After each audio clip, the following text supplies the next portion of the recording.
बिस्मिल्लाहिर्रहमानिर्रहीम अस्सलाम वालेकुम। आज के इस वीडियो में हम लीड कोड का 6 प्रॉब्लम सॉल्व करने जा रहे हैं। तो चलते हैं कंप्यूटर स्क्रीन पर। हमारे पास 6 प्रॉब्लम है कि ज़िगज़ैग कन्वर्जन।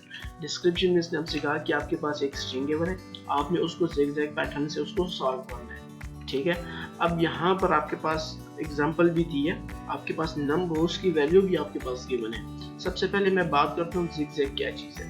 ज़िगज़ैग कोई स्ट्रेट लाइन नहीं होती, ठीक है, आगे पीछे लेफ्ट राइट इस तरह की लाइन होती है और उसकी जो शेप है ना वो कुछ इस टाइप की होती है। ये आपके पास ज़िगज़ैग है। ठीक है, अब यहाँ पर ये कह रहे हैं कि आपके पास नम रोज की वैल्यू आपके पास 3 है। अब इसका क्या मतलब? इसका मतलब है कि आपके पास नंबर ऑफ रोज आपके पास 3 रोज है। ठीक है, अब ये आपके पास फर्स्ट रो हो गई, ये आपके पास सेकंड रो हो गई और ये आपके पास थर्ड रो हो गई।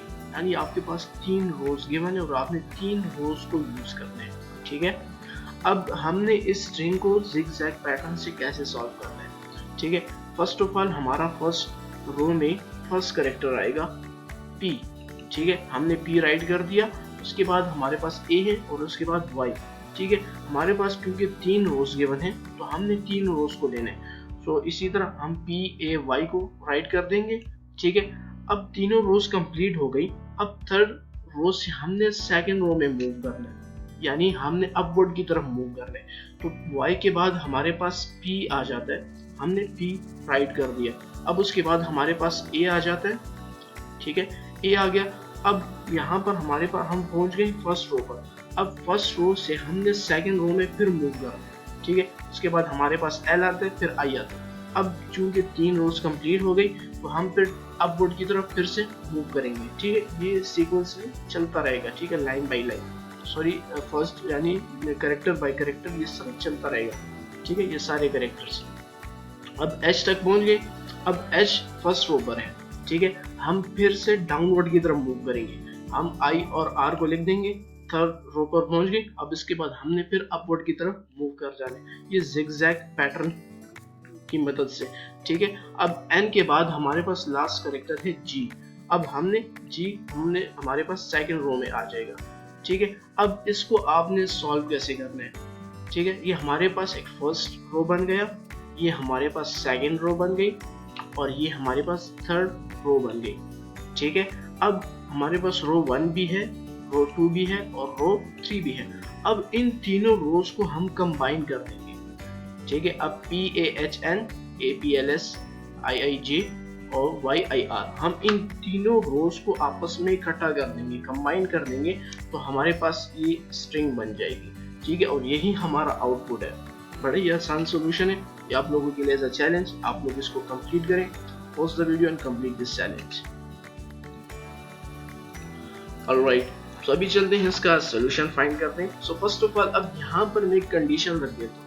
अगर जो मेरे पास नम रोज की वैल्यू जो मेरे पास गिवन है, अगर वो इक्वल्स टू मेरे पास 1 हुई, यानी मेरे पास 1 रो हुआ, तो उस कंडीशन में मेरे पास ज़िगज़ैग पैटर्न से मैं कभी भी इस प्रॉब्लम को सॉल्व नहीं कर पाऊंगा। और सेकंड कंडीशन ये है कि अगर नम रोज की वैल्यू जो मेरे पास गिवन है, अगर वो ग्रेटर देन और इक्वल्स टू जितनी मेरे पास लेंथ ऑफ स्ट्रिंग है, यानी अब फॉर एग्जांपल मेरे पास 10 नंबर ऑफ रोज गिवन है और मेरे पास लेंथ ऑफ स्ट्रिंग मेरे पास 5 है, तो अब मैं रोज ज़्यादा लगा दूंगा और कैरेक्टर्स मेरे पास कम होंगे। तो इसी तरह मैं ज़िगज़ैग पैटर्न को यानी इस प्रॉब्लम को मैं सॉल्व नहीं कर पाऊंगा। तो यहाँ पर मैं कंडीशन लगाता हूँ, इफ नम रोज जो कि मेरे पास गिवन है, ठीक है, अगर वो इक्वल्स टू 1 हुआ और नम रोज इज ग्रेटर देन और इक्वल्स टू मेरे पास लेंथ ऑफ जो मेरे पास स्ट्रिंग है। ठीक है, तो इस कंडीशन में आपने मेरे पास सिंपली ओरिजिनल लिस्ट स्ट्रिंग को रिटर्न कर दिया। ठीक है, अब उसके बाद मैं एक रोज की वेरिएबल बनाता हूँ। ठीक है, उसमें मैं एक लिस्ट लेता हूँ और लिस्ट में मैं एक एम्प्टी स्ट्रिंग ले लेता हूँ। ठीक है, मैंने एम्प्टी स्ट्रिंग लिया, उसको मैं मल्टीप्लाई कर दूंगा जितने मेरे पास नम ऑफ रोज है। ठीक है, अब मेरे पास एक एम्प्टी स्ट्रिंग है। ठीक है, अब जितने मेरे पास नंबर ऑफ रोज होंगी 3 होंगी, तो मेरे पास 3 स्ट्रिंग बन जाएंगी। ठीक है, अब उसके बाद मैं करंट रो वेरिएबल बनाता हूँ, वो मैं इक्वल्स टू 0 कर देता हूँ। ठीक है, और मेरे पास डायरेक्शन भी होना चाहिए, ठीक है, अपवर्ड या डाउनवर्ड। अब अपवर्ड के लिए मैं -1 को लगाऊंगा और डाउनवर्ड के लिए मैं 1 को लगा दूंगा, ठीक है। अब उसके बाद यहाँ पर मैं लूप लगाऊंगा, जाहिर बात है, स्ट्रिंग पर मैं लूप लगाऊंगा तो मेरे पास कैरेक्टर्स आ जाएंगे और कैरेक्टर इन स्ट्रिंग, ठीक है। लूप लगाने के बाद अब मैंने जो रोज लिए, ठीक है, जो कि मेरे पास लिस्ट है, लिस्ट के अंदर मेरे पास एम्प्टी स्ट्रिंग्स हैं, मतलब मल्टीप्लाई करते हैं नम रोज के साथ, तो मेरे पास 3 स्ट्रिंग्स हैं, ठीक है। उसमें जो मेरे पास करंट रो को लो, उसमें प्लस इक्वल्स टू कर दो मेरे पास कैरेक्टर्स को, ठीक है। अब ये मैं आपको समझाता हूँ ये काम कैसे करेगा, ठीक है। अब इस लूप के अंदर आपने कंडीशन लगा देनी है, if current row is equals to 0, इस कंडीशन में जो डायरेक्शन है मेरे पास वो इक्वल्स टू 1 हो जाएगा, ठीक है। एंड इफ अगर जो करंट रो है मेरे पास, अगर वो इक्वल्स टू मेरे पास 1 हुआ, सॉरी नम रो, मैं यहाँ पर नम रोज में से आपने -1 कर देना, ठीक है। अब नम रोज मेरे पास 3 है, जब वो 3 पे पहुंचेगा, थर्ड रो पे पहुंचेगा, उसमें से आपने -1 कर देने, ठीक है, तो वो सेकंड रो पे चला जाएगा, तो उसकी डायरेक्शन मेरे पास इज इक्वल्स टू -1 हो जाएगी। -1 मैंने अपवर्ड के लिए रख दिया, ठीक है।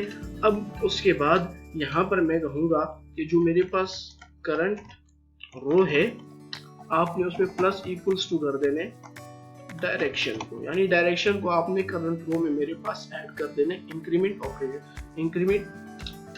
ऑपरेटर है मेरे पास, ठीक है।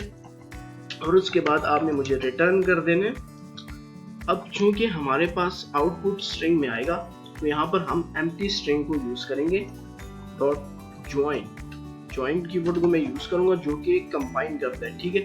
और कंबाइन किसको करना है, रोज को, जो कि मेरे पास यहाँ पर 3 स्ट्रिंग्स होंगी लिस्ट के अंदर, आपने उन तीनों स्ट्रिंग्स को आपस में कंबाइन कर देना। अब मैं आपको बताने वाला था कि ये लाइन हमारे पास कैसे वर्क करेगी, ठीक है। हमने कहा कि आपके पास जो रोज हैं, ठीक है, करंट रो, आपने कैरेक्टर्स को उसमें ऐड कर देना है। अब फॉर एग्जांपल हमारे पास फर्स्ट कैरेक्टर है P, जिसका इंडेक्स हमारे पास 0 है, ठीक है, तो ये हमारे पास फर्स्ट स्ट्रिंग में हमारे पास स्टोर हो जाएगा। क्योंकि लूप लगा हुआ है तो फिर ये सेकंड कैरेक्टर पे जाएगा, जो कि हमारे पास A है, और वो हमारे पास 1 इंडेक्स पे है, तो ये हमारे पास सेकंड स्ट्रिंग में हमारे पास स्टोर हो जाएगा। फिर उसके बाद Y है, ठीक है, चूंकि वो हमारे पास 2 इंडेक्स पर है, तो हमारे पास 3 स्ट्रिंग में हमारे पास स्टोर हो जाएगा।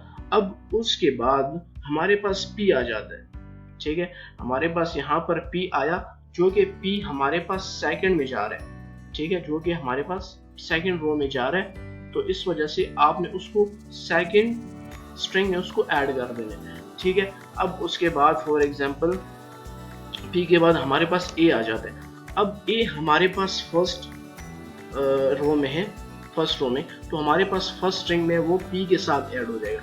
इस तरह चलते रहना है, जो जहाँ पे होगा उसी स्ट्रिंग में उसको ऐड कर देना। अब 3 स्ट्रिंग्स हमारे पास बन जाएगी, और उन तीनों स्ट्रिंग्स को आपने आपस में कंबाइन कर देने, ठीक है, और वो आपने वो वाला आउटपुट एज अ स्ट्रिंग हमारे पास रिटर्न कर देना, ठीक है। अभी मैं इस प्रोग्राम को रन करता हूँ।